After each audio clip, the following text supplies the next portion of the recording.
Hello guys, good afternoon everyone. Welcome to 21st Century IAS Academy online Indian economy classes in Telugu. మనం investment models అనే చాప్టర్లో ఉన్నాం. పెట్టుబడుల గురించి, ఆ విధానాల గురించి మనం మాట్లాడుకుంటున్నాం. సో దీనికి సంబంధించి ఆల్రెడీ మనం చాలా వరకు ఈ చాప్టర్లో ఉన్నటువంటి అంశాలని పూర్తి చేయడం జరిగింది. లాస్ట్ క్లాస్లో ఇన్ఫ్రాస్ట్రక్చర్ గురించి మాట్లాడుతూ వాట్ ఈజ్ ఇన్ఫ్రాస్ట్రక్చర్ అనే దాంట్లో ఇన్ఫ్రాస్ట్రక్చర్ రెండు రకాలుగా ఉంటుంది. ఒకటి సామాజిక పరంగా, మరొకటి ఆర్థిక పరంగా అని చెప్పుకుంటూ, ఆర్థిక పరంగా వచ్చేసేటప్పటికి మన కరెంటు ఉత్పత్తి శక్తి కానీ, లేదంటే రవాణా రంగం కానీ, లేదా ఇతరత్ర మనం ఏవైతే రోజువారీ జీవితంలో వాడేటటువంటి నిత్యావసరాల్లో భాగంగా ఉన్నటువంటి ఈ ఇన్ఫ్రాస్ట్రక్చర్ గురించి మాట్లాడుకున్నాం. అలాగే సోషల్ ఇన్ఫ్రాస్ట్రక్చర్ వచ్చేటప్పటికి మన దేశంలో ఉన్నటువంటి విద్యా వ్యవస్థ కానీ, అలాగే ఆరోగ్య రంగం కానీ, మనం నివసించడానికి గృహాలు కానీ, ఆ ప్రకారంగా ప్రభుత్వం తీసుకొచ్చినటువంటి కొన్ని సంక్షేమ పథకాల గురించి కూడా మనం ఇంతకుముందు మాట్లాడుకోవడం జరిగింది.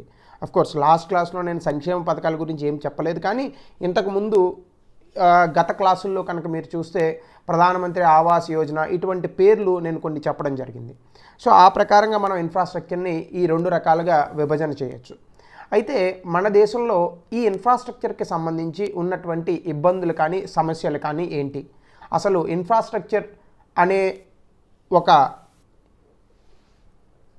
ఈ ఫినామినాన్లో భారతదేశం తాలూకా స్థితి ఎలా ఉంది అంటే మిగతా దేశాలతో పోలిస్తే కనుక భారతదేశం తాలూకా స్థితి ఎలా ఉంది. సో దీన్ని ఒక్కసారి అసలు ప్రపంచ దేశాల్లో ఉన్నటువంటి కొన్ని సూచీలు కానీ, లేదా మన దేశంలో ఉన్నటువంటి కొన్ని రిపోర్ట్లు కానీ, అలాగే ప్రభుత్వం ఇచ్చినటువంటి నివేదికల్లో నుంచి సేకరించినటువంటి కొన్ని అంశాలని ఒకసారి మనం పరిశీలిద్దాం. అందులో భాగంగా వరల్డ్ ఎకనామిక్ ఫోరం ఇచ్చినటువంటి ఈ నివేదికలో క్వాలిటీ ఆఫ్ ఓవరాల్ ఇన్ఫ్రాస్ట్రక్చర్ అంటే ఇన్ఫ్రాస్ట్రక్చర్లో నాణ్యత గురించి ప్రపంచవ్యాప్తంగా కనుక లెక్కిస్తే భారతదేశం యొక్క స్థానం కేవలం 81. అలాగే ప్రైవేట్ ఇన్వెస్ట్మెంట్ ఇన్ ఇన్ఫ్రాస్ట్రక్చర్ ఇది చాలా ఇబ్బందికరమైనటువంటి, అలాగే మన ఆర్థిక వ్యవస్థలో అతిపెద్ద సమస్య ఏంటంటే ఈ ఇన్ఫ్రాస్ట్రక్చర్ క్రియేషన్ ఏదైతే ఉందో, అంటే ఈ ఇన్ఫ్రాస్ట్రక్చర్ని మనం తీసుకురావడం లేదా బిల్డ్ చేయడం ఏదైతే ఉందో ఇది కేవలం ప్రభుత్వం మాత్రమే ఎక్కువగా చేస్తుంది. అలాగే ప్రైవేట్ రంగం పెట్టేటటువంటి పెట్టుబడులు కేవలం 2.4%. ఇదే కనుక మీరు వేరే దేశాలతో కనుక పోలిస్తే, అమెరికా కానీ లేదా ఇతరత్ర వేరే దేశాలతో కనుక పోలిస్తే ఇది చాలా ఎక్కువగా ఉంటుంది. అలాగే population with no access to improved sanitation. So మనకి ఏవైతే మన నిత్యావసర జీవితంలో శానిటేషన్ అంటే మనం పాటించేటటువంటి పరిశుభ్రత, అందులో 65% మందికి ఈ పరిశుభ్రత అనేది అసలు లేదు. అంటే దాని కారణంగానే మనం 2011 ఆ ప్రాంతంలో స్వచ్ఛ భారత్ అభియాన్ అనేటటువంటి ఒక ప్రోగ్రామ్ని తీసుకురావడం జరిగింది. ప్రభుత్వం స్వచ్ఛ భారత్ పేరుత రోడ్లు ఊడవాలి, బయట చెత్త వేయకూడదు, ఇటువంటి ఎన్ని రకాల అవగాహనలు తెచ్చినా కూడా ఇంకా మన దేశం ఏమాత్రం కూడా మారలేదు. కేవలం స్వచ్ఛ భారత్ అభియాన్ మన ప్రజలందరికీ కూడా కేవలం అక్టోబర్ 2వ తారీఖున మాత్రమే గుర్తొస్తుంది. ఇక మిగతా సందర్భాలు అన్ని చోట్ల కూడా రోడ్ల మీద అదే రకంగా చెత్త వేయడం, ఉన్నటువంటి చెత్తని ఇంకా ఎక్కువగా పెంచడం, సో లేదు అంటే మన ఇంట్లో ఉన్నటువంటి చెత్తను తీసి రోడ్డు పైన వేయడం, డ్రైనేజీల్లో అనవసరంగా కవర్లు, పాలిథిన్ బ్యాగులు ఇటువంటివన్నీ కూడా పడేయడం, తద్వారా డ్రైనేజ్ వ్యవస్థ నిర్బంధమైపోయి ఎక్కువగా వర్షాలు కురిస్తే కనుక ఈ పట్టణాల్లో ఎక్కువగా వరదలు వచ్చేటటువంటి ఒక పరిస్థితికి రావడం, ఇవన్నీ కూడా మనం ఈ మధ్య కాలంలో చూస్తూ ఉన్నాం. అలాగే 25% జనాభాకి కరెంటు అనేది లేదు, అంటే ఎలక్ట్రిసిటీ అనేది లేదు. అంటే ఇన్ఫ్రాస్ట్రక్చర్ పరంగా మీరు కనుక చూస్తే ఇన్ని ఇబ్బందికరమైనటువంటి అంశాలను ప్రపంచవ్యాప్తంగా ఉన్నటువంటి సూచీలు మన దేశం గురించి చెబుతున్నాయి. అలాగే ఒక రకంగా మనం చూస్తే భారతదేశంలో మనం ప్రతి సంవత్సరం సంపాదిస్తున్నటువంటి స్థూల దేశీయోత్పత్తిలో 7-8% మనం ఇన్ఫ్రాస్ట్రక్చర్కి ఖర్చు పెట్టాల్సినటువంటి పరిస్థితి ఉంది. అయితే దాన్ని కనుక మనం డాలర్ల రూపంలోకి కనుక మారిస్తే $200 బిలియన్, అంటే $200 బిలియన్ అంటే $200 కోట్ల. దీన్ని రూపాయల్లోకి మారుద్దాం మనం, అంటే 1500 కోట్లు, అంటే ఎంత అయింది మనకి 1,50,000 కోట్ల రూపాయలు మనం ప్రతి సంవత్సరం కూడా ఈ ఇన్ఫ్రాస్ట్రక్చర్కి ఖర్చు పెట్టాల్సినటువంటి పరిస్థితి ఉంది. అయితే మనం ఖర్చు పెట్టేదంతా అందులో సగం కూడా లేదు, అంటే 75,000 కోట్ల రూపాయలని అటు ఇటుగా మనం ఖర్చు పెడుతున్నాం యాన్యువల్లీ ఆన్ ఇన్ఫ్రాస్ట్రక్చర్. సో దానివల్ల మనకేమవుతుంది, దాదాపుగా 100 నుంచి 90 బిలియన్ డాలర్ల ఈ లోటు అనేది ఎక్కువగా ఉంటుంది. సో మన దేశ జనాభా కనుక మీరు చూస్తే 1947లో 35 కోట్లు ఉన్నటువంటి జనాభా 2020 వచ్చే నాటికి దాదాపుగా 100 కోట్లు పెరిగి 135 కోట్లకు వచ్చింది. అంటే జనాభా పెరుగుతుంది, ఈ జనాభాకి సంబంధించినటువంటి అవసరాలు పెరుగుతున్నాయి. రవాణా రంగంలో కూడా చెప్పుకోదగ్గ మార్పులేవి కూడా నమోదవ్వట్లేదు. ఈ రోజుకి కూడా గ్రామీణ ప్రాంతాలకి వెళ్ళేటటువంటి బస్సుల సంఖ్య పెరగలేదు, ఆ బస్సుల్లో నాణ్యత కూడా పెద్దగా లేదు. ఇంకా రోడ్ల గురించి ప్రత్యేకించి నేను చెప్పాల్సినటువంటి అవసరం లేదు. రోడ్డు పైన హెల్మెట్ లేకుండా వెళ్తే పన్ను వేసేటటువంటి ప్రభుత్వం అదే రోడ్డును నాణ్యతతో వేయాలి అనేటటువంటి ఆలోచన సామాజిక మాధ్యమాల్లో చక్కర్లు కొట్టుతున్నప్పటికీ కూడా ప్రభుత్వం చెవులకి పట్టలేనటువంటి ఒక పరిస్థితి ఉన్నది. రైల్వే రంగం కనుక చూస్తే ఏవో దక్షిణ మధ్య రైల్వే తప్ప ఇంకా మిగతా రైల్వేలన్నీ కూడా చాలా వరకు నష్టాల్లో నడుస్తున్నాయి. అలాగే ప్రైవేటు వాహనాల సంఖ్య చాలా ఎక్కువగా పెరుగుతోంది. పట్టణాల్లో దాదాపుగా ఎంత కొత్త రకమైనటువంటి రోడ్లను నిర్మిస్తున్నప్పటికీ కూడా ఈ వాహనాల ట్రాఫిక్ బెడద అనేది ఏమాత్రం కూడా తగ్గట్లేదు. సో ఇటువంటి ఇబ్బందుల్లో ఉన్నటువంటి మన దేశంలో ఇన్ఫ్రాస్ట్రక్చర్ పైన ప్రభుత్వం పెట్టేటటువంటి ఖర్చు చాలా నామమాత్రం మాత్రమే. అలాగే ఇంకా మిగతా స్లైడ్స్ కనుక మీరు చూస్తే ఇది 2016-17 బడ్జెట్లో తీసుకున్నటువంటి స్టేటిస్టిక్స్. ప్రభుత్వం మొత్తం ఖర్చు పెట్టేటటువంటి ఖర్చులో ఎక్కువ శాతం కడుతోంది ఏంటి? గత ప్రభుత్వాలు లేదా గత సంవత్సరంలో ప్రభుత్వం తీసుకొచ్చినటువంటి అప్పులకు గాను దాదాపుగా 25% కేవలం వడ్డీలే కడుతోంది. మీకు ఇది ఇంతకుముందు ప్రైమరీ డెఫిసిట్, ఫిస్కల్ డెఫిసిట్ అనేటటువంటి అంశంలో చెప్పడం జరిగింది. అలాగే కేవలం మన భద్రత పైన, దేశ భద్రత పైన ఈ డిఫెన్స్ ఎక్స్పెండిచర్ ఏదైతే ఉందో అది దాదాపుగా 13% ఖర్చు పెడుతున్నాం. అలాగే రాయితీలు దాదాపుగా 13%. ఇంత రాయితీలు ఇవ్వాల్సినటువంటి అవసరం లేనే లేదు అసలు. ఇప్పుడు చూడండి, వైఎస్ జగన్మోహన్ రెడ్డి గారి ప్రభుత్వం నవరత్నాలు అనే ఒక కాన్సెప్ట్ని తీసుకొచ్చింది. ఆ నవరత్నాల కాన్సెప్ట్ అంతా కూడా రాయితీల ప్రభుత్వమే. అలాగే కేసీఆర్ గారు తీసుకొస్తున్నటువంటి ప్రభుత్వ పథకాలన్నీ కూడా రాయితీల ప్రభుత్వాలే. అలాగే కేంద్ర ప్రభుత్వం కూడా కాస్త కుస్త కేంద్ర ప్రభుత్వం పర్వాలేదు, బట్ అక్కడ కూడా రాయితీలు అనేవి చాలా ఎక్కువగా ఉంటాయి. ఇంకా తమిళనాడు చెప్పనవసరం లేదు. మొత్తం మన దేశంలో ఉన్నటువంటి అన్ని రాష్ట్రాల్లోని రాయితీలు ఇవ్వడంలో ముందున్నటువంటి రాష్ట్రం తమిళనాడు. అదే మోడల్ని ఇప్పుడు ఆంధ్రప్రదేశ్, తెలంగాణ కూడా ఫాలో అవుతున్నాయి. అలాగే లోవర్ లెవెల్ గవర్నమెంట్స్ అంటే స్థానిక ప్రభుత్వాలకు ఇచ్చేటటువంటి నిధులు కేవలం 6%, పెన్షన్లు 6%, పోలీస్ పైన అంటే లా అండ్ ఆర్డర్ ఒక రకంగా చెప్పాలంటే అత్యంత ముఖ్యమైనటువంటి ఒక అంశం మన దేశంలోనే కాదు ఎక్కడైనా కూడా. అటువంటి అంశంలో కూడా మనం కేవలం పోలీసులకి 3% మాత్రమే ఖర్చు పెడుతున్నాం మన టోటల్ ఎక్స్పెండిచర్లో.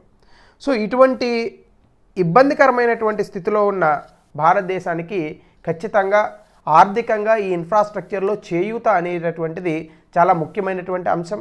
అలాగే ఇన్ఫ్రాస్ట్రక్చర్ పైన నేను ఇందాక చెప్పినట్టుగాను 7 నుంచి 8%, వీలైతే 10% జీడిపిని కూడా ఖర్చు పెట్టాల్సినటువంటి అవసరం, సమయం కూడా మనకి ఆసన్నమైంది. ఎందుకంటే ఈ మధ్యకాలంలో ఇన్ఫ్రాస్ట్రక్చర్ లేకపోవడం వల్ల మన దేశంలో ఎంతమంది వ్యక్తులు ప్రాణాలు కోల్పోయారో, ఎంతమంది వ్యక్తులు కోవిడ్ బారిన పడి దాదాపుగా హాస్పిటల్స్కి వెళ్ళినా కూడా చికిత్స అందకుండా చనిపోయినటువంటి పరిస్థితిలో ఉన్నటువంటి ప్రజలు ఎంతమందో మనం దాదాపుగా రోజు పేపర్లో చదువుతూనే ఉన్నాం. 135 కోట్ల మంది ఉన్నటువంటి ఈ దేశంలో దాదాపుగా మీరు డాక్టర్ టు పేషెంట్స్ రేషియోస్ చూస్తే కనుక జనరల్గా మనకి ఏదో 1000 మందికి ఒక డాక్టర్ ఉండాలి అనేటటువంటి స్థితిలో ఉండాలి మనం. అటువంటిది 10,000 మందికి ఒక డాక్టర్ ఇంకా ఎక్కువగానే ఉండొచ్చు. లేటెస్ట్ స్టాటిస్టిక్స్ నేను కూడా చూడలేదు ఎకనామిక్ సర్వేలో. సో అటువంటి స్థితిలో ఉన్నాం. అలాగే ఇంకా ప్రభుత్వ ఆసుపత్రులు కనుక వస్తే ఇంకా చెప్పాల్సినటువంటి పరిస్థితే లేదు. ప్రభుత్వ ఆసుపత్రికి అసలు అట్టడుగు వర్గాల్లో ఉన్నటువంటి ప్రజలు కూడా మేము వెళ్ళకూడదు, వెళ్తే ప్రైవేట్ ఆసుపత్రికే వెళ్ళాలి అనేటటువంటి దయనీయమైనటువంటి స్థితిలో ఈరోజు ప్రభుత్వ ఆసుపత్రులు కానీ, ప్రభుత్వ విద్యా వ్యవస్థలు కానీ, లేదా ప్రభుత్వ స్కూళ్ళు కానీ ఈరోజు మన దేశంలో ఉన్నాయి. సో వీటిలన్నింటినీ సమూలంగా ప్రక్షాళన చేయాల్సినటువంటి ఒక పరిస్థితి ఉంది. దీన్ని చేయాల్సినటువంటి పని ఏంటంటే ముఖ్యంగా మనం ఇన్ఫ్రాస్ట్రక్చర్లో చాలా ఎక్కువగా డబ్బులు ఖర్చు పెట్టడం. అమెరికా లాంటి ఉన్నతమైనటువంటి దేశాలు, ఆర్థికంగా అభివృద్ధి చెందినటువంటి దేశాలు చేసేటటువంటి పని ఇదే. ఈ మధ్యకాలంలో కనుక మీరు చూస్తే అమెరికా మన దేశంలో ఎలాగైతే ఆత్మ నిర్భర్ భారత్ అనేటటువంటి ఒక పేరుతో మనం ప్యాకేజీని ప్రకటించామో అమెరికా కూడా అటువంటి ప్యాకేజీనే వాళ్ళ దేశంలో ప్రకటించడం జరిగింది. అయితే వాళ్ళ దేశంలో ప్రకటించినటువంటి ప్యాకేజీలో దాదాపుగా 70-80% మొత్తం ఆ డబ్బునంతా కూడా ఇన్ఫ్రాస్ట్రక్చర్ మీద ఖర్చు పెడుతున్నారు వాళ్ళు. దానివల్ల మీకు ఏమవుతుంది, మీ సమాజంలో, మీ ఆర్థిక వ్యవస్థలో, మీ దేశంలో ఉన్నటువంటి ఈ ప్రమాణాలు ఏవైతే ఉన్నాయో ఇన్ఫ్రాస్ట్రక్చర్ ఇది బాగా పెరుగుతుంది. ఇన్ఫ్రాస్ట్రక్చర్ పెరిగిందంటే ఖచ్చితంగా దానివల్ల కన్స్ట్రక్షన్ రంగం ఖచ్చితంగా ఊపందుకుంటుంది. అందులో ఎక్కువ మంది వ్యక్తులకి ఉపాధి కలిగేటటువంటి అవకాశం కూడా కలుగుతుంది. తద్వారా వాళ్ళ తాలూకా ఆదాయాలు పెరుగుతాయి, తద్వారా మార్కెట్లో డిమాండ్ పెరుగుతుంది, మళ్ళీ జీడిపి పెరుగుతుంది. అయితే దురదృష్టవశాత్తు ఈ రకంగా మనం ఆర్థిక పాలసీలు వేటిని కూడా విధి విధానాలను మనం రూపొందించట్లా. మనం ఎంతసేపు కూడా 1,00,000 కోట్లు లేదా 20 లక్షల కోట్లు ప్రకటించామని ఆత్మనిర్భర్ భారత్లో ప్రభుత్వం చెప్పినప్పటికీ కూడా ప్రజలకు అందింది నామమాత్రపు 3 లక్షల కోట్లే.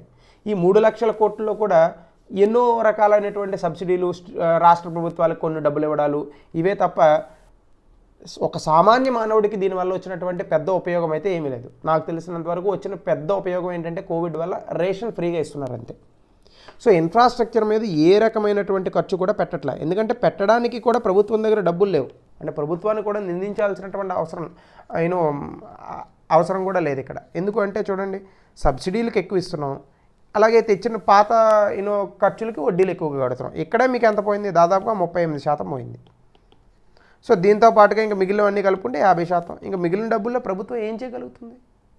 సో ఇది కూడా మనం దృష్టిలో పెట్టుకోవాలి. అంటే మన ప్రభుత్వానికి మనం కట్టేటటువంటి పన్నులు పెరగాలి, ప్రభుత్వాలకి ఆదాయాలు పెరగాలి, ప్రైవేట్ రంగం ఇన్ఫ్రాస్ట్రక్చర్ మీద పెట్టేటటువంటి ఖర్చు పెరగాలి, అలాగే ఓవరాల్గా ప్రభుత్వం అనవసరపు ఖర్చులు, ఈ సబ్సిడీలు ఇటువంటివన్నిటిని కూడా తగ్గించాలి. ఇన్ని రాయితీలు అవసరం లేదు మన దేశంలో. సో ఆ రకంగా కూడా మనం దీన్ని అబ్జర్వ్ చేయొచ్చు. అలాగే ఈ ఇన్ఫ్రాస్ట్రక్చర్ జీడిపిలో శాతంగా కనుక మనం చూస్తే ఏ దేశాల్లో మనకు ఎలా ఉంది అనేది ఒకసారి చూద్దాం. ఇటలీలో దాదాపుగా ఒక 80% వరకు వాళ్ళ ఇన్ఫ్రాస్ట్రక్చర్ వాళ్ళ జీడిపిలో మనం చూసుకోవచ్చు.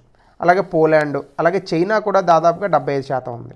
యునైటెడ్ స్టేట్స్ ఆల్మోస్ట్ ఆల్, అంటే వీళ్ళ ఆర్థిక వ్యవస్థ పెద్దది కాబట్టి సో వీళ్ళని కూడా దాదాపుగా ఒక 62% వరకు ఉంది. కానీ భారతదేశం చూడండి, దగ్గర only 55% infrastructure as percentage of GDP, అంటే మొత్తం దాని విలువని అనుకోవచ్చు. బ్రెజిల్ ఆఫ్ కోర్స్ మనకన్నా కాస్త ఆర్థికంగా వెనకబడినటువంటి దేశం కాబట్టి బ్రెజిల్లో తక్కువే ఉంటుంది. సో ఈ రకంగా మనం చూడొచ్చు. అలాగే ఇన్ఫ్రాస్ట్రక్చర్ అభివృద్ధిలో మన దేశంలో share of infrastructure in GDP so ఎలా ఉంది? ఈ మధ్యకాలంలో ఇది కాస్త పెరుగుతోంది. మీరు 2007-8 సమయంలోకి చూస్తే కనుక చాలా తక్కువగా ఉంది. మీకు మెట్రో రైళ్ళు కానీ లేదా కొత్త ఈ రవాణా రంగాలు కానీ సో ఇతరత్ర ఏవైనా పెట్టుబడులు కానీ ఇవన్నీ కూడా కేవలం 2011-12 ఆ ప్రాంతం నుంచే పెరిగాయి. సో ఖచ్చితంగా అది ఒక పెరుగుతున్నటువంటి ట్రెండ్లో అయితే ఉంది. సో దీనిపైన ఒక ప్రశ్న అడగచ్చు. అంటే ఈ ట్రెండ్ ఎలా ఉంది? Share of infrastructure in GDP, అంటే మొత్తం జీడిపిలో ఇన్ఫ్రాస్ట్రక్చర్ తాలూకా వాటా ఎంత ఉన్నది అంటే మీకు దాదాపుగా 2016-17 వచ్చేటప్పటికి 8.9% వాటా వచ్చింది. సో ఇది బాగా పెరగాల్సినటువంటి ఒక అవసరం ఉంది. అలాగే మన దేశంలో అసలు ఈ ఇన్ఫ్రాస్ట్రక్చర్ మీద పెట్టుబడి పెట్టడానికి ప్రభుత్వానికి ఉన్నటువంటి ఇబ్బందులు ఏంటి? ఇది ముఖ్యంగా మనం చూడాల్సినటువంటి ఒక అంశం. అంటే ఇంతవరకు ఏం చెప్పాను నేను, ప్రభుత్వమే ఎక్కువగా ఖర్చు పెడుతుంది, ప్రభుత్వం ఎక్కువగా ఖర్చు పెట్టాలి, ప్రభుత్వం ఖర్చు పెట్టకపోతే ఇన్ఫ్రాస్ట్రక్చర్ అనేది పెరగదు. సో ఇటువంటి అంశాలన్నీ చెప్పాను. సో అయితే ఇక్కడ మనం చూడాల్సినటువంటి విషయం ఏంటంటే, సో ప్రభుత్వం ఎందుకు ఖర్చు పెట్టట్లా, అంటే ప్రభుత్వానికి ఏమైనా ఇబ్బందులు ఉన్నాయా ఆ విషయంలో, లేదా ప్రభుత్వం సుముఖంగా లేదా దీనిపైన ఎక్కువగా డబ్బులు ఖర్చు పెట్టడానికి అనేటటువంటి విషయాన్ని మనం చూడాలి. మొదటిగా ఫండింగ్ గ్యాప్. ఫండింగ్ గ్యాప్ అనేటటువంటిది చాలా ఒక ఇంపార్టెంట్ ఇష్యూ, అంటే ఈ ఇన్ఫ్రాస్ట్రక్చర్కి సంబంధించి. ఎందుకు అంటే మన దేశంలో కనుక మీరు చూస్తే ఈ ఫండింగ్ గ్యాప్ అనేది, అంటే ఫండింగ్ గ్యాప్ అంటే మనకి 100 రూపాయలు ఖర్చు పెట్టాలి, మనం కేవలం 30 రూపాయలే ఖర్చు పెడుతున్నాం. అంటే ఈ ఫండింగ్ గ్యాప్ ఎంత ఉంది? మీకు 70 రూపాయలు ఉన్నట్టు. సో ఈ గ్యాప్ ఎందుకు వస్తుంది అంటే మనం పెట్టాల్సినటువంటి పెట్టుబడుల్లో సో అంత ఎక్కువగా గ్యాప్ అనేది ఎందుకు వస్తుంది? ఈ మధ్యకాలంలో మీరు చూస్తే యూరోప్లో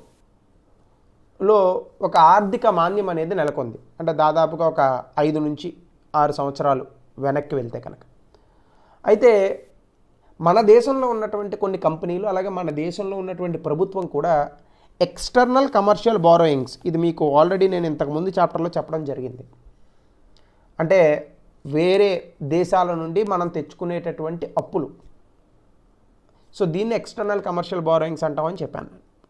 సో ఈ ఎక్స్టర్నల్ కమర్షియల్ బారోయింగ్స్ మనం ఎక్కువగా ఎక్కడి నుంచి తెచ్చుకుంటాం అంటే ఐరోపా నుంచి తెచ్చుకుంటాం. అయితే ఈ ఐరోపాలో వచ్చినటువంటి ఆర్థిక మాంద్యం కారణంగా, అలాగే ఐరోపాలో యూరోపియన్ యూనియన్ నుంచి బ్రెగ్జిట్ అనేది కూడా మనం చూసాం, Britain exit from European union. So అక్కడ నుంచి వైదొలిగినటువంటి కారణంగా, బ్రిటన్ అక్కడ నుంచి వైదొలిగినటువంటి కారణంగా ఈ ఐరోపాలో చాలా ఇబ్బందులు వచ్చాయి. సో దీనివల్ల మనకేమైంది, మన దేశానికి ఐరోపా నుంచి మనం తెచ్చుకునేటటువంటి అప్పుల్లో చాలా ఇబ్బందులు కలిగాయి. సో తద్వారా మనకు వచ్చేటటువంటి ఫారిన్ ఫండింగ్ ఏదైతే ఉందో అది బాగా తగ్గుదల పట్టింది, బాగా తగ్గుముఖం పట్టింది. సో దీనివల్ల ఏమవుతుంది, మనకి ఇప్పటికే అంతర్గతంగా మనకు ఉన్నటువంటి ఆర్థిక ఇబ్బందుల వల్ల ఇన్ఫ్రాస్ట్రక్చర్ మీద డబ్బులు పెట్టలేకపోతున్నాం. అంటే ఇప్పుడు ఫర్ ఎగ్జాంపుల్ మన దేశంలో అంతర్గతంగా 100 రూపాయలకి 70 రూపాయలు, లేదా మనం 100 రూపాయలు ఖర్చు పెడుతున్నాం ఇన్ఫ్రాస్ట్రక్చర్ మీద, 70 రూపాయలు మన దేశంలో రైస్ చేస్తున్నాం, 30 రూపాయలు బయట దేశాల నుంచి అక్కడ నుంచి అప్పు తెస్తున్నామని అనుకుందాం. ఇప్పుడు ఈ 30 రూపాయలు రానటువంటి పరిస్థితి. మన దేశంలో కూడా కొన్ని ఇబ్బందుల కారణంగా ఈ 70 రూపాయలు మళ్ళీ 50 రూపాయలకు తగ్గినటువంటి పరిస్థితి. సో అంటే ఇప్పటికే మూలుగుతున్నటువంటి నక్క పైన ఎలక్కాయ పడితే ఎలా ఉంటుందో, సో అటువంటి పరిస్థితుల్లో ఈరోజు మన దేశం కూడా నిలిచింది ఇన్ఫ్రాస్ట్రక్చర్ పరంగా. సో ఇదొకటి. రెండవది పొలిటికల్ అండ్ రెగ్యులేటర్ రిస్క్. అంటే రాజకీయంగా అలాగే కొన్ని ఆర్గనైజేషన్స్ నియంత్రణల కారణంగా కూడా ఈ ఇన్ఫ్రాస్ట్రక్చర్లో మనకు కొన్ని ఇబ్బందులు రావడం జరిగింది. సో దీన్నే మనం పొలిటికల్ అండ్ రెగ్యులేటరీ రిస్క్ అంటాం. అంటే దీన్ని మనం చాలా రకాలుగా ఆలోచించవచ్చు. ముఖ్యంగా కనుక మీరు చూస్తే కొన్ని రకాల ఇన్ఫ్రాస్ట్రక్చర్ ప్రాజెక్టులని మనం పూర్తి చేయడానికి లేదా అసలు పనులు మొదలు పెట్టడానికి గాను కొన్ని రకాల అప్రూవల్స్ అనేవి కావాల్సి ఉంటుంది. అంటే ఒక్కొక్క డిపార్ట్మెంట్ నుంచి కొన్నిసార్లు అప్రూవల్స్ తీసుకోవాల్సి ఉంటుంది. అంటే ఫర్ ఎగ్జాంపుల్ చూడండి, కొన్నిసార్లు ఏవైనా ఒక పెట్టుబడులు పెడుతున్నాం, ఏదో ఒక రోడ్డు వేయాలని అనుకుంటున్నాం, ఎక్కడో పొలంలోంచి రోడ్డు వెళ్తుంది. సో అక్కడ ఉన్నటువంటి రైతులు లేదా అక్కడ ఉన్నటువంటి సమాజం ఏదైతే ఉంటుందో ఆ కమ్యూనిటీ పీపుల్ వీళ్ళు ఈ పెట్టుబడికి వ్యతిరేకంగా ఉండొచ్చు. అలాగే కొన్ని కాంట్రాక్ట్ల పైన కొన్ని ఇబ్బందులు రావచ్చు. అలాగే మన దేశానికి వస్తే కనుక ఎప్పుడైతే మనం ప్రైవేటు వ్యక్తులకి కాంట్రాక్టులు ఇచ్చామో ప్రభుత్వం వాళ్ళకి సరిగ్గా డబ్బులు పే చేయదు. దాని కారణంగా ఎక్కువ మంది కాంట్రాక్టులు తీసుకోలేనటువంటి ఒక పరిస్థితి ఉంటుంది. అలాగే అవినీతి. సో ఇవన్నీ కూడా ఈ పొలిటికల్ అండ్ రెగ్యులేటరీ రిస్క్లోకి వస్తాయి. అంటే రాజకీయంగా అలాగే నియంత్రణల కారణంగా వచ్చినటువంటి ఇబ్బందులు. అలాగే మరొకటి ల్యాండ్ ఎక్విజిషన్. ల్యాండ్ ఎక్విజిషన్ అంటే ఏంటి, ఏదైనా ఒక ప్రాజెక్టు మనం కట్టాలి అని అనుకుంటే కనుక అక్కడ ఉన్నటువంటి కొంత భూమిని మనం సేకరించాల్సి ఉంటుంది. భూసేకరణ అంటాం దీన్ని. అయితే కొన్నిసార్లు ఈ భూసేకరణలో చాలా ఇబ్బందులు వస్తాయి. దీనికి రకరకాల కారణాలు ఉంటాయి. అంటే కొన్ని సందర్భాలలో అక్కడ ఉన్నటువంటి రైతుల వ్యతిరేకత కావచ్చు, లేదా అక్కడ ఉన్నటువంటి స్థానిక వ్యక్తుల లేదంటే స్థానిక సమాజం ఉన్నటువంటి వ్యతిరేకత కావచ్చు. లేదు అంటే కొన్నిసార్లు కొన్ని ప్రాజెక్టులు కట్టడానికి చాలా ఎక్కువగా టైం పడుతుంది. సో ఈ సమయంలో ప్రభుత్వాలు సరిగ్గా ఈ భూముల్ని సేకరించేటటువంటి పనిలో ఇబ్బందులు ఫేస్ చేయొచ్చు. మీకు మంచి ఉదాహరణ చెప్తాను. ఆంధ్రప్రదేశ్ తెలంగాణ నుంచి విడిపోయినటువంటి క్రమంలో ఆంధ్రప్రదేశ్కి ఒక రాజధాని అవసరమైంది. ఆ రోజు ప్రభుత్వంలో ఉన్నటువంటి చంద్రబాబు నాయుడు గారు అమరావతిలో రాజధాని కట్టాలి అనేటటువంటి ఒక ప్రపోజల్కి రావడం, అక్కడ ఉన్నటువంటి రైతుల్ని దాదాపుగా 30,000 ఎకరాలను సేకరించి వాళ్ళందరికీ కూడా ఏదో ఒక కాంట్రాక్చువల్ బేసిస్ కింద, అంటే మీరు భూములు ఇవ్వండి, మీకు ఎక్కడో కొంత చోట స్థలం ఇస్తాం, అలాగే ఈ భూములపైన మీకు కొంత ఆదాయాన్ని ఇస్తాం, మీకు కొంచెం డబ్బులు ఇస్తాం, కంపెన్సేషన్ ఎక్కువగా ఇస్తామని ఏదో చెప్పారు. సో దానివల్ల అమరావతిలో ఉన్నటువంటి రైతులందరూ కూడా ఏం చేశారు, ఇప్పుడు భూములు ఇచ్చారు. అయితే రాజకీయ కారణాల వల్ల అఫ్కోర్స్ ఎన్నికలు వచ్చాయి. దాని తర్వాత వైఎస్ జగన్మోహన్ రెడ్డి గారి ప్రభుత్వం ఇప్పుడు ప్రభుత్వంలోకి వచ్చింది, వాళ్ళ పార్టీ ప్రభుత్వంలోకి వచ్చింది. ఇప్పుడు ఈయన ఏమన్నారు వచ్చి, డీసెంట్రలైజ్డ్ క్యాపిటల్ అని అమరావతి రాజధానిగా ఉంటుంది, కానీ ఇది ఒకటే రాజధాని కాదు, కర్నూలు మరొక రాజధాని, మూడవ రాజధానిగా విశాఖపట్నాన్ని కూడా చేస్తున్నామన్నారు. ఇప్పుడు ఇక్కడ ఉన్నటువంటి అమరావతి రైతులు ఎదురు తిరిగారు.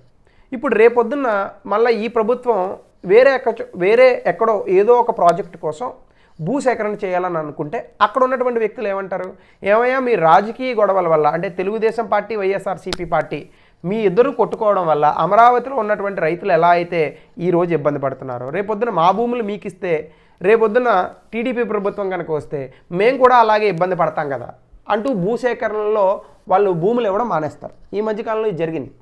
ఎక్కడో ఒక చోట ఏదో ప్రాజెక్టు కారణంగా ఈ వైఎస్ఆర్సీపీ ప్రభుత్వంలో ఉన్నటువంటి నాయకులు వెళ్ళి అక్కడ ఉన్నటువంటి రైతుల్ని అయ్యా మీ భూములు ఇవ్వండి అని అడిగితే అమరావతిలో ఇచ్చినటువంటి రైతులకి మీరు ఏ రకమైనటువంటి న్యాయం చేయలేకపోయారు ప్రభుత్వం. నేను పార్టీల గురించి మాట్లాడట్లా. సో రేపొద్దున మేము కూడా మీకు భూములు ఇస్తే ఇటువంటి పరిస్థితులే మాకు కూడా వస్తాయి కదా అనేటటువంటి ఒక అంశాన్ని లేవనెత్తడం జరిగింది వాళ్ళు. సో ఖచ్చితంగా ఇటువంటి ఇబ్బందులు వస్తాయి. సో ల్యాండ్ ఎక్విజిషన్, అలాగే ఎన్వైర్మెంటల్ ఇంపాక్ట్ అసెస్మెంట్, అంటే పర్యావరణ కారణాల వల్ల కూడా కొన్ని ప్రాజెక్టులు మనకి నడవు. అంటే మీకు ఎగ్జాంపుల్ చెప్తాను. కేరళలో చాలా దట్టమైనటువంటి అడవులు ఉంటాయి పశ్చిమ కనుమల్లో, వెస్టర్న్ ఘాట్స్ అంటాం మనం. అయితే అక్కడ ఉన్నటువంటి కొండ ప్రాంతాలు, అక్కడ ఉన్నటువంటి అటవీ ప్రాంతాల్లో కొన్ని ఖనిజాలు మనం తవ్వుకుంటే కనుక చాలా ఎక్కువగా డబ్బు వస్తుంది ప్రభుత్వానికి. అయితే ఇదే ప్రాజెక్ట్ని అక్కడ ఉన్నటువంటి కేరళ ప్రభుత్వం ఒక ప్రైవేట్ కంపెనీకి ఇవ్వడానికి కొన్ని సన్నాహాలు చేసింది. అయితే అందులో భాగంగా ఏం జరిగిందంటే అక్కడ ఉన్నటువంటి వ్యక్తులు, అలాగే మన దేశంలో ఉన్నటువంటి నేషనల్ గ్రీన్ ట్రిబ్యునల్, అంటే జాతీయ గ్రీన్ ట్రిబ్యునల్ ఏదైతే ఉందో వీళ్ళు, లేదు ఈ అడవుల్ని మీరు నరకడానికి వీల్లేదు, సో దానిపైన మీరు ఎన్వైర్మెంటల్ ఇంపాక్ట్ అసెస్మెంట్ తీసుకోవాలి. అంటే ఎన్వైర్మెంటల్ ఇంపాక్ట్ అసెస్మెంట్ అంటే ఏంటి, ఏదైనా ఒక ప్రాజెక్ట్ అటవీ ప్రాంతంలో లేదా బాగా పచ్చదనం ఉన్నటువంటి ప్రాంతాల్లో కనుక చేస్తూ ఉంటే అక్కడ ఉన్నటువంటి పరిసరాలకి, వాతావరణానికి, అడవులకి ఏదైనా నష్టం వాటిల్లుతుందా అనే దానిపైన ఒక నివేదిక ఉంటుంది. దీన్ని కేంద్ర ప్రభుత్వం నేషనల్ గ్రీన్ ట్రిబ్యునల్ కింద చేస్తూ ఉంటాం. ఈ నివేదికలో కనుక అవును ఈ ప్రాజెక్ట్ చేపట్టడం వల్ల ఇక్కడ ఉన్నటువంటి పర్యావరణం దెబ్బతినేటటువంటి అవకాశం ఉంది అనేటటువంటి అవకాశం ఉన్నప్పుడు ఈ ప్రాజెక్టుని మనం చేపట్టనివ్వం. ఇది పూణేలో జరిగింది, ఒడిశాలో జరిగింది, అలాగే ఈ మధ్యకాలంలో కేరళలో కూడా జరిగింది. సో ఆ తర్వాత ఈ ఖనిజాన్ని తవ్వడానికి ప్రభుత్వం సుముఖంగా ఉన్నప్పటికీ కూడా ఈ పర్యావరణవేత్తలు ఎవరైతే ఉంటారో వీళ్ళందరూ కూడా ఎదురుతిరిగారు. సో దాని కారణంగా 2 కమిటీలను నియమించడం జరిగింది, రైట్. సో ఈ 2 కమిటీలు కూడా వాళ్ళ కారణాలు ఇచ్చాయి. కస్తూరి రంజన్ కమిటీ ఒకటి ఉంటుంది అందులో. సో ఇలా మరొక కమిటీ ఉంటుంది, నాకు పేరు గుర్తు రావట్లేదు. సో ఈ కస్తూరి రంజన్ కమిటీ ఒకటే అందులో. సో ఇందులో ఏమైందంటే అవును ఇటువంటి ప్రాజెక్టుల వల్ల ఇక్కడ ఇబ్బందికరమైనటువంటి సమస్యలు వస్తాయి, పర్యావరణం కూడా మొత్తం దెబ్బతినేటటువంటి అవకాశం ఉంది. సో దీనివల్ల ఈ ప్రాజెక్టులను ఏవిటిని కూడా చేపట్టకూడదు, అలాగే మొత్తం అసలు పశ్చిమ కనుమల్లో ఉన్నటువంటి మొత్తం అడవుల్ని అసలు ముట్టుకునేటటువంటి ప్రయత్నమే చేయకూడదు ప్రభుత్వాలంటూ నివేదిక ఇచ్చింది కస్తూరి రంజన్ కమిటీ. సో దాని తర్వాత మళ్ళీ ఇంకో కమిటీని వేయడం జరిగింది. ఆ కమిటీ మళ్ళీ వేరే నివేదిక ఇచ్చింది. సో అంటే దీనివల్ల ఏమవుతుంది, అక్కడికి వచ్చేటటువంటి కంపెనీలు ఒకవేళ ప్రైవేట్ రంగ కంపెనీలు అని అనుకోండి, వాళ్ళు ఏమనుకుంటారు, అసలు పెడదామని అనుకుంటేనే ఇంత గొడవ చేస్తున్నారు వీళ్ళు, ఇంకా పెడితే ఎంత గొడవ చేస్తారని వెనక్కిపోతారు. ఇదే ఒడిశాలో కూడా జరిగింది, ఇదే పూణేలో కూడా జరిగింది. సో అంటే ఎన్వైర్మెంటల్ ఇంపాక్ట్ అసెస్మెంట్ అంటే పర్యావరణమా అభివృద్ధి, సో రెండింటిని ఎలా మనం బ్యాలెన్స్ చేయాలి అనేటటువంటి ఒక పెద్ద ప్రశ్న. దీని కారణంగా కూడా మన దేశంలో చాలా ఇన్ఫ్రాస్ట్రక్చర్ ప్రాజెక్టులు ఆగిపోయినటువంటి ఒక పరిస్థితి ఉంది. అంతవరకు ఎందుకు, మన హైదరాబాద్లో మెట్రో రైలు వేస్తుంటేనే కొన్ని పాత, అంటే పాత అనే కన్నా మనకి హిస్టోరికల్గా సిగ్నిఫికెన్స్ ఉన్నటువంటి కొన్ని ఏవైతే ప్లేసెస్ ఉన్నాయో, అంటే చరిత్ర ఆధారంగా ఉన్నటువంటి కొన్ని ప్రదేశాలు, చారిత్రకమైనటువంటి ప్రదేశాలు ఉన్నాయో, అక్కడి నుంచి మెట్రో రైలు వెళ్ళడం కారణంగా ఈ చారిత్రకమైనటువంటి ప్రదేశాలు దెబ్బతినే అవకాశం ఉంది. అంటే చార్మినార్ దగ్గర నుంచి మెట్రో వేసాం అనుకో, మెట్రో పిల్లర్స్ మనం చాలా లోతుగా తవ్వుతూ ఉంటాం. సో చాలా పెద్ద డ్రిల్లింగ్లు అవి చేస్తుంటారు.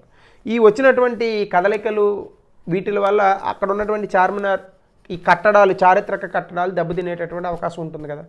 సో అప్పుడు ఏం చేశారు మన వాళ్ళు, ఈ మెట్రో రైలును మళ్లించారు. సో ఇటువంటివి ఇంకా మీరు ఆలోచించుకోండి, అంటే ఎన్ని చోట్ల మనం ఎన్ని చేయాల్సి వస్తుంది. ఒక్కొక్కసారి ఆదివాసీల కోసం అడవులు గుండా రోడ్లు వేయాల్సి వస్తుంది. సో ఖచ్చితంగా అడవులు నరకాలి, వేరే మార్గం లేదు. లేదా కొండ ప్రాంతాల్లో రోడ్లు వేయాల్సి వస్తుంది, కొండలు పేల్చాలి బాంబులు పెట్టి. సో అంటే ఇక్కడ అభివృద్ధి అలాగే పర్యావరణము ఈ రెండింటిని కూడా సమతుల్యం చేయాలి. ఒకసారి జాగ్రఫీలో యూపీఎస్సీలో ఇదే ప్రశ్న అడిగాడు జాగ్రఫీ ఆప్షన్లో, development without destruction is not possible. అంటే development can happen only with destruction. అంటే అభివృద్ధి అనేది కేవలం దేన్నైనా పాడు చేసినప్పుడే మనకి అభివృద్ధి వస్తుంది. ఇప్పుడు మనం ఫర్ ఎగ్జాంపుల్ హైదరాబాద్ లాంటి ఒక పెద్ద నగరం సృష్టించాలంటే సో ఖచ్చితంగా చాలా వరకు పర్యావరణం దెబ్బతింటుంది. ఒకప్పుడు హైదరాబాద్లో దాదాపుగా 200 నుంచి 300 పైన సరస్సులు ఉండేవి, హుస్సేన్ సాగర్ లాగా. ఈరోజు ఎన్ని ఉన్నాయి? ఉన్నవన్నీ కూడా కాలుష్యంతో నిండిపోయే కదా ఉన్నాయి. ఎందుకంటే మన ఇంట్లోంచి మన ఒంట్లోంచి వస్తున్నటువంటి వ్యర్థాలన్నింటినీ కూడా ఈ సరస్సుల్లోని నదుల్లోనే కలుపుతున్నాం. అసలు మూసీ నది అని చాలామంది వ్యక్తులకు కూడా తెలియదు. ఈ మధ్యకాలంలో వచ్చినటువంటి వరదల వల్ల మూసీ కాస్త పరిగెట్టింది కాబట్టి అందులో ఉన్నటువంటి చెత్త చెదారాలు ఇవన్నీ కూడా కాస్త క్లీన్ అయినటువంటి ఒక పరిస్థితి వచ్చింది. సో ఎన్వైరన్మెంటల్ ఇంపాక్ట్ అసెస్మెంట్ అంటే పర్యావరణ కారణాల వల్ల కూడా కొన్ని ఇన్ఫ్రాస్ట్రక్చర్ ప్రాజెక్టులు ఆగుతాయి. అలాగే ఫిస్కల్ బడ్జెట్ అంటే ప్రభుత్వానికి ఉన్నటువంటి లోటు బడ్జెట్ల కారణంగా సో కూడా కొన్నిసార్లు ఈ ఇబ్బందులు వస్తాయి. అంటే మీకు ఇందాక చెప్పాను, ప్రభుత్వ ఖర్చులో భాగంగా దాదాపుగా రెవెన్యూ ఎక్స్పెండిచర్ అంటే రెవెన్యూ ఖర్చు ఏదైతే ఉందో రెవెన్యూ వ్యయం అదే దాదాపుగా 70% పైన ఉంటుంది. అంటే మొత్తం ఖర్చు పెట్టే దాంట్లో అంటే ఇప్పుడు 30 లక్షల కోట్లు ఖర్చు పెడుతుంటే ప్రభుత్వం, అందులో దాదాపుగా 21 లక్షల కోట్ల నుంచి 22 లక్షల కోట్లు కేవలం రెవెన్యూ ఎక్స్పెండిచరే ఉంటుంది. ఇంకా మిగతా ఎక్స్పెండిచర్లో మళ్ళీ కొన్ని అంటే 9 లక్షల కోట్లు కొన్ని డిఫెన్స్ ఇవన్నీ కూడా పోగా మొత్తం మనం ఖర్చు పెట్టేది ఒక 70,000 కోట్లు 1,00,000 కోట్లు ఈ ఇన్ఫ్రాస్ట్రక్చర్ ఖర్చు పెడతాం. సో ఖచ్చితంగా దానికన్నా ఎక్కువ ఖర్చు పెట్టాలి. మన దేశంలో ఉన్నటువంటి జనాభా దృష్ట్యా, మనకి కావాల్సినటువంటి వసతుల దృష్ట్యా, మౌలిక సదుపాయాల దృష్ట్యా చాలా ఎక్కువగా ఖర్చు పెట్టాల్సినటువంటి అవసరం ఉంది. ఒకానొక సందర్భంలో 2012లో ప్లానింగ్ కమిషన్ ఏం చెప్పిందంటే దాదాపుగా 50 లక్షల కోట్ల రూపాయలు ప్రభుత్వం కనుక ఖర్చు పెడితే ఇప్పుడున్నటువంటి జనాభాకి సరిపోయేటంత ఇన్ఫ్రాస్ట్రక్చర్ని మనం క్రియేట్ చేయగలం అంటూ ఒక నివేదిక ఇచ్చింది. ఎక్కడ 1,00,000 కోట్లు, ఎక్కడ 50 లక్షల కోట్లు. 50 లక్షల కోట్లు బడ్జెటే లేదు మనకి. అంటే అటువంటి 2 బడ్జెట్ని పూర్తిగా ఇన్ఫ్రాస్ట్రక్చర్ కోసం ఇవ్వాలి మనం. అలాగే కొంతమంది ఆర్థికవేత్తలు కూడా ప్రభుత్వానికి ఒక సిఫారసు చేశారు. ఒకప్పుడు మనం రైల్వే బడ్జెట్ విడిగా, సాధారణ బడ్జెట్ విడిగా పెట్టేవాళ్ళం. అలా ఇన్ఫ్రాస్ట్రక్చర్ బడ్జెట్ కూడా విడిగా పెట్టండి. ప్రతి సంవత్సరము కూడా మీరు ఏ కొత్త ఇన్ఫ్రాస్ట్రక్చర్ ప్రాజెక్టులని ఏ కొత్త ప్రాజెక్టులను మీరు కట్టాలని అనుకుంటున్నారో కడుతున్నారో ఇవన్నీ కూడా ఈ ఇన్ఫ్రాస్ట్రక్చర్ బడ్జెట్లో పెట్టండి అంటూ కూడా కొన్ని నివేదికలు ఇవ్వడం జరిగింది. అఫ్కోర్స్ దానిపైన ప్రభుత్వం చాలా రకాల చర్చలు జరిపినప్పటికీ కూడా కార్యాచరణ అయితే కూడా దాల్చలేదు. అది అంటే అమల్లోకి అయితే మాత్రం రాలేదు. అంటే ప్రభుత్వానికి ఉన్నటువంటి ఖర్చులు అలాగే ప్రభుత్వానికి వస్తున్నటువంటి ఇబ్బందులు, ఈ మధ్యకాలంలో ఇటువంటి కోవిడ్ లాంటి కొన్ని ఎమర్జెన్సీ సిచ్యువేషన్స్, అలాగే రాష్ట్ర ప్రభుత్వాలకి ప్రభుత్వం ఇచ్చేటటువంటి డబ్బులు కానీ లేదా రాయితీలు కానీ ఎక్సెట్రా వీటి కారణంగా ప్రభుత్వం దగ్గర డబ్బులు కూడా లేవు ఇన్ఫ్రాస్ట్రక్చర్ ఖర్చు పెట్టడానికి. ఉన్నటువంటి డబ్బులను కూడా కాస్త నిరుపయోగంగా ఖర్చు పెడుతున్నాం అన్నది కూడా వాస్తవమే. సో ఆ రకంగా కనుక మనం చూసుకుంటే సో ఖచ్చితంగా ఈ ఇన్ఫ్రాస్ట్రక్చర్ ఫైనాన్సింగ్లో మనకు ఉన్నటువంటి ఇది మరొక ఇబ్బంది. మరొకటి ఇన్వెస్ట్మెంట్ ఆబ్లిగేషన్ అంటే పెట్టుబడులు పెట్టడానికి ప్రభుత్వానికి ఉన్నటువంటి ఇబ్బందులు. అంటే ముఖ్యంగా ఇన్ఫ్రాస్ట్రక్చర్ అనేది చాలా ఎక్కువ కాలం నడిచేటటువంటి సమయం ఉన్న ప్రాజెక్టులు ఉంటాయి ఇన్ఫ్రాస్ట్రక్చర్లో. అంటే కాస్త ఎక్కువ సమయం పడుతుంది ఇన్ఫ్రాస్ట్రక్చర్ని కంప్లీట్ చేయడానికి. అంటే ఇప్పుడు హైదరాబాద్ చుట్టూ ఉన్న రింగ్ రోడ్ ఉందనుకోండి మీకు, సో ఇది కంప్లీట్ చేయడానికి మీకు ఎన్ని రోజులు పడుతుంది? దాదాపుగా ఒక 5 నుంచి 7 సంవత్సరాలు పడుతుంది. ఒకవేళ ప్రభుత్వం ఏమన్నా చాలా త్వరగా చేస్తే ఒక 3 నుంచి 5 సంవత్సరాలు పడుతుంది. అంటే ఇంతకాలం ఇన్ఫ్రాస్ట్రక్చర్ కంపెనీలకి లేదా ప్రభుత్వానికే డబ్బులు ఇవ్వాలంటే బ్యాంకుల దగ్గర ఉన్నటువంటి డబ్బు సరిపోదు. సో ప్రభుత్వం దగ్గరే కొంత డబ్బు దీర్ఘకాలికంగా ప్రభుత్వం దగ్గర అలా మూలన పడి ఏమాత్రమో ఉపయోగించకుండా ఉండేటటువంటి డబ్బులు కొన్ని ఉన్నాయి. వాటిల్నే మనం ఏమంటామంటే ఇన్సూరెన్సు, మరొకటి పెన్షన్ ఫండ్లు. అంటే ఇప్పుడు చూడండి, మీరు 21 సంవత్సరాలకి ఏదో ఒక జాబ్ కొట్టారు, ఐఏఎస్ అయ్యారు అని అనుకోండి, మీకు 60 సంవత్సరాలు రిటైర్మెంట్ అయిన తర్వాత మీ పెన్షన్ వస్తుంది మీకు. అంటే ఇప్పుడు పెన్షన్లు తీసేశారు అనుకోండి. సో జనరల్గా చెప్తున్నాను నేను, పెన్షన్ ఫండ్స్ ఇవన్నీ కూడా మీ జీతంలోంచి ఈ పెన్షన్ ఫండ్స్, పిఎఫ్లు వీటిని కట్ చేస్తారు, ప్రావిడెంట్ ఫండ్స్ ఇవి. అలాగే ఇన్సూరెన్స్ కడుతున్నారు అనుకోండి మీరు, మనం ఇన్సూరెన్స్ కడితే ఎన్ని సంవత్సరాలకు తీసుకుంటాం పాలసీ? 10 ఏళ్ళు, 15 ఏళ్ళు, ఒక్కొక్కరు అయితే 30 సంవత్సరాలకు కూడా పాలసీలు తీసుకున్న వాళ్ళు ఉన్నారు. సో ఖచ్చితంగా ఇవి దీర్ఘకాలికంగా ప్రభుత్వం దగ్గర ఉండేటటువంటి డబ్బు. ఇది ఒక రకంగా చెప్పాలంటే దీర్ఘకాలికంగా ప్రభుత్వం దగ్గర ఉండేటటువంటి నిధులు. సో వీటిల్ని ఖచ్చితంగా ఏవైతే అంటే ఇప్పుడు ఫర్ ఎగ్జాంపుల్ మనకి పిఎఫ్కి మనకి ఈపీఎఫ్ఓ అనే ఒక అథారిటీ ఉంటుంది, ఎంప్లాయీ ప్రావిడెంట్ ఫండ్ ఆర్గనైజేషన్ అంటాం. అంటే ఈ నిధులకి కొన్ని వ్యవస్థలను కూడా మనం ఏర్పరచుకున్నాం. అంటే ఇన్సూరెన్స్కి LIC, life insurance corporation of India, అలాగే ప్రావిడెంట్ ఫండ్లకు వచ్చేసి ఈపీఎఫ్ఓ. సో ఇటువంటి వ్యవస్థలను మనం నిర్మించుకున్నాం. అయితే మనకు ఉన్నటువంటి ఇబ్బంది ఏంటంటే వీటికి కేవలం కొంత శాతం మాత్రమే, అంటే ఈ వ్యవస్థలు ఏవైతే ఉన్నాయో ఇన్సూరెన్స్ ఫండ్స్, పెన్షన్ ఫండ్స్, వీటిలో ఉన్నటువంటి కొన్ని నియమ నిబంధనల కారణంగా వీటిలో కొంత శాతం వరకు నిధుల్ని మాత్రమే ప్రభుత్వానికి ఇవ్వగలుగుతాయి. అంటే ఫర్ ఎగ్జాంపుల్ ఇప్పుడు పెన్షన్ ఫండ్ కింద 1,00,000 కోట్లు ఉన్నాయని అనుకోండి, కేవలం ఇందులో ఒక 20% ఎంతో ఇవ్వగలుగుతుంది. అంటే 20,000 కోట్ల రూపాయలు మాత్రమే ప్రభుత్వానికి ఇవ్వగలుగుతుంది.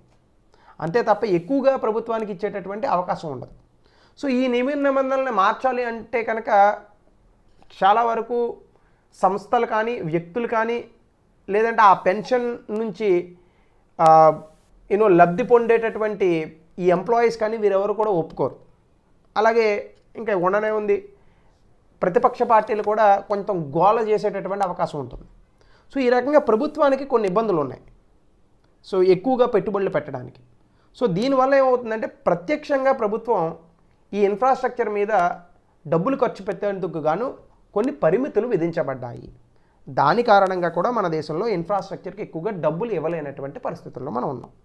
అలాగే ఇన్సఫిషియన్సీ ఆఫ్ యూజర్ ఛార్జెస్.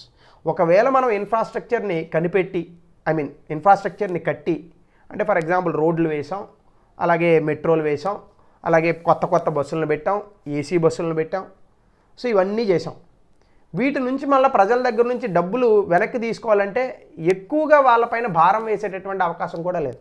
మీకు ఎందుకంటే చూడండి, హైదరాబాద్లో ఆ మధ్యకాలంలో మెట్రో మొదలైనప్పుడు దాదాపుగా 10 రూపాయలు పెట్టారు, ఏది మినిమం ఛార్జ్. దానికి చాలామంది గోల్ చేశారు, అయ్యి బాబోయ్ 10 రూపాయలండి, మేము ఎట్లా కట్టాలండి, మా జీవితాలు ఏంటండి, ఇది 10 రూపాయలు కట్టడానికి. వాడు హాయిగా ఏసీలో అమీర్పేట నుంచి ఏదో ఒక ఎర్రగడ్డ వెళ్ళాలని అనుకోండి, సో 10 రూపాయలు మినిమం ఛార్జ్. మీరు ఆటో ఎక్కితే 5 రూపాయలకి అయిపోతుంది. కానీ ఆటోలో ఉన్నటువంటి చికాకు, మీకు మెట్రోలో ఉన్నటువంటి సౌలభ్యము కనుక చూస్తే, సౌకర్యం కనుక చూస్తే చాలా వ్యత్యాసం ఉంటుంది. ఇప్పుడు ఫర్ ఎగ్జాంపుల్ మీరు ఎక్కడో ఈ చివరి నుంచి మీరు ఢిల్లీ మెట్రోకి వెళ్ళారని అనుకోండి, నోయిడా నుంచి ఎయిర్పోర్ట్కి వెళ్ళాలంటే మీరు కారులో కనుక బయలుదేరితే దాదాపుగా మీకు 2.5 గంటల నుంచి 3 గంటలు పట్టే అవకాశం ఉంటుంది. అదే మెట్రోలో అయితే మీకు దాదాపుగా 1 గంట సమయంలో వెళ్ళిపోవచ్చు హాయిగా. అయినా కూడా ప్రజలు సౌకర్యం కన్నా కూడా డబ్బులకు ఎక్కువగా ప్రాముఖ్యతనిస్తారు. అంటే చూడండి, రైతులకి ఇచ్చేటటువంటి నీరు ఉచితంగా ఇవ్వాల్సిందే, వాళ్ళకి ఇచ్చేటటువంటి కరెంటు ప్రభుత్వాలు ఉచితంగా ఇవ్వాల్సిందే. అలాగే పట్టణ ప్రాంతాల్లో ఉండేటటువంటి సౌకర్యాలు, అంటే రవాణా సౌకర్యాలు కానీ, బస్సులు కానీ, రైల్వేలు కానీ చాలా తక్కువగా, నాకు తెలిసినంత వరకు ప్రపంచంలో అతి తక్కువ యూజర్ ఛార్జీలు వేసేటటువంటి సంస్థ రైల్వే. మీరు ఇప్పుడు రైలు ఎక్కి జనరల్ టికెట్ తీసుకొని హైదరాబాద్ నుంచి ఢిల్లీ వెళ్ళాలని అనుకోండి, నాకు తెలిసి ఒక 450 రూపాయల నుంచి 500 రూపాయలతో వెళ్ళిపోవచ్చు. మీరు అదే మళ్ళీ ఫస్ట్ క్లాస్ రిజర్వేషన్ తీసుకుంటే చాలా ఎక్కువ ఉంటుంది, అది వేరే విషయం. అదే ప్రైవేట్ బస్సులో ప్రయాణించండి, మినిమం 3,000 నుంచి 4,000 రూపాయలు ఉంటుంది. అంటే ఇంత తక్కువ ధరలకే ప్రజలకి సౌకర్యంగా అందించేటటువంటి ప్రయత్నం ప్రభుత్వం చేస్తుంది. ఒకానొక సందర్భంలో మీకు ఇంతకుముందు కూడా చెప్పాను నేను, కేవలం 5 రూపాయల ఛార్జీ పెంచినందుకు గాను, 5% ఛార్జీలు పెంచినందుకు గాను, అంటే 100 రూపాయల రైల్వే టికెట్ 105 రూపాయలు చేసింది ప్రభుత్వం.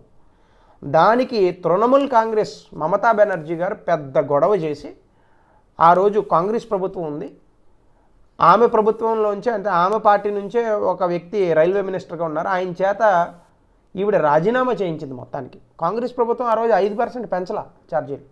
అంటే ఇన్సఫిషియన్సీ ఆఫ్ యూజర్ ఛార్జెస్.